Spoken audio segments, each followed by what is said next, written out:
রাত তখন প্রায় 11টা। স্টেশনটা প্রায় ফাঁকা। বাতির আলো টিম টিম করছে, যেন যে কোনো মুহূর্তে নিভে যাবে। আমি একা দাঁড়িয়ে আছি প্ল্যাটফর্মে। শেষ ট্রেনটা ধরতেই হবে, না হলে আজ আর বাড়ি ফেরা হবে না। ঘড়ির কাঁটা ধীরে ধীরে এগোচ্ছে, আর চারপাশে এক অদ্ভুত ভারী নীরবতা। হঠাৎ দূরে একটা আলো দেখা গেল। ট্রেন আসছে। ট্রেনটা এসে দাঁড়ালো, কিন্তু অদ্ভুত ব্যাপার, একটা কামরাতেও ভিড় নেই। জানলার কাছে নিজেরই অস্পষ্ট প্রতিচ্ছবি, আর তার ঠিক পেছনে আরেকটা ছায়া। আমি চোখ কুঁচকে আবার তাকালাম, কিছুই নেই। দ্বিধা নিয়েই উঠে পড়লাম। কামরার ভিতর ঢুকতেই এক ঠান্ডা হাওয়া শরীর কাঁপিয়ে দিল। মনে হলো কেউ ঠিক পাশ দিয়ে হেঁটে গেল, কিন্তু কেউ নেই। পুরো কামরাটা ফাঁকা। শুধু এক কোণায় একজন লোক বসে আছে। তার মুখ অন্ধকারে ঢাকা, তবু মনে হচ্ছিল সে আমার দিকে না তাকিয়েও আমাকেই দেখছে। আমি একটু দূরে গিয়ে বসলাম। ট্রেন চলতে শুরু করলো ধীরে ধীরে, তারপর হঠাৎ গতি বাড়ল। জানলার বাইরে শুধু ঘন অন্ধকার। মাঝে মাঝে মনে হচ্ছিল বাইরের ছায়াগুলো ট্রেনের সঙ্গে দৌড়াচ্ছে। হঠাৎ অনুভব করলাম লোকটা আমাকে দেখছে। আমি তাকাতেই সে ধীরে মাথা তুলল। তার চোখ দুটো একদম ফাঁকা, কোনো প্রাণ নেই। চোখের ভেতর যেন গহীন অন্ধকার জমে আছে। আমি তাড়াতাড়ি মুখ ফিরিয়ে নিলাম। কিছুক্ষণ পর পায়ের শব্দ, টিক টিক টিক। আমি তাকিয়ে দেখি লোকটা ধীরে ধীরে আমার দিকে আসছে, কিন্তু তার পা মাটিতে ছোঁয় না। সে হাঁটছে না, সে ভেসে আসছে।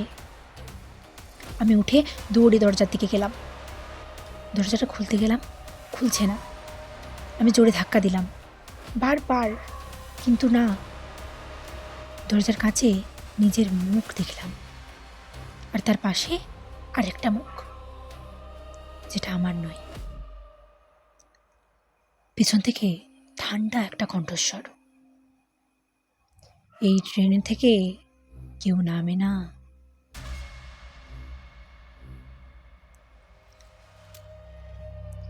আমি ধীরে ঘুরে তাকালাম। লোকটা একদম সামনে। এবার তার মুখ পরিষ্কার, মুখে কোনো রং নেই, চোখ দুটো গভীর কালো গহর। গলার কাছে পুরনো আঁচড়ের দাগ, আর ঠোঁটে এক বিকৃত হাসি, যেন মুখটা স্বাভাবিকের চেয়ে বেশি খুলে গেছে। আমি চিৎকার করতে চাইলাম, কিন্তু কোনো শব্দ বেরোলো না। হঠাৎ ট্রেন থেমে গেল। একটা অচেনা স্টেশন, চারপাশে অন্ধকার, একটাও আলো নেই। দূরে একটা ভাঙা সাইনবোর্ড দুলছে, ঝাপসা অক্ষর, যেন কেউ বহু আগেই মুছে ফেলেছে। লোকটা ধীরে দরজার দিকে ইশারা করলো। দরজাটা এবার নিজে থেকেই খুলে গেল। আমি আর কিছু না ভেবে দৌড়ে নেমে গেলাম। পিছনে তাকালাম। ট্রেনটা দাঁড়িয়ে আছে, কিন্তু ভেতরে কেউ নেই। সব সিট ফাঁকা। জানলার কাছে শুধু অন্ধকার, লোকটাও নেই। আমি হাঁপাতে হাঁপাতে প্ল্যাটফর্মে বসে পড়লাম। ঠিক তখনই একজন বৃদ্ধ এসে পাশে দাঁড়ালেন।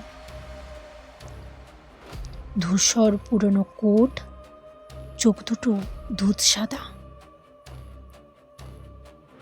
তিনি আমার দিকে না তাকিয়েই বললেন, তুমি ভাগ্যবান। আমি কাঁপা গলায় জিজ্ঞেস করলাম, কেন? তিনি ধীরে বললেন, এই ট্রেনটা 5 বছর আগে দুর্ঘটনায় পড়ে কেউ বাঁচেনি, তবু মাঝরাতে এটা ফিরে আসে নতুন যাত্রী খুঁজতে। আমার শরীর জমে গেল। তাহলে আমি যে ট্রেনে উঠলাম? বৃদ্ধ এবার ধীরে আমার দিকে তাকালেন। তার চোখে কোনো পুতুল নেই, শুধু সাদা ফাঁকা শূন্যতা। তিনি ফিস ফিস করে বললেন, ওটা শেষ ট্রেন নয়, ওটা মৃতদের ট্রেন। আর তুমি যদি নামতে দেরি করতে, তাহলে তুমিও ওদের একজন হতে।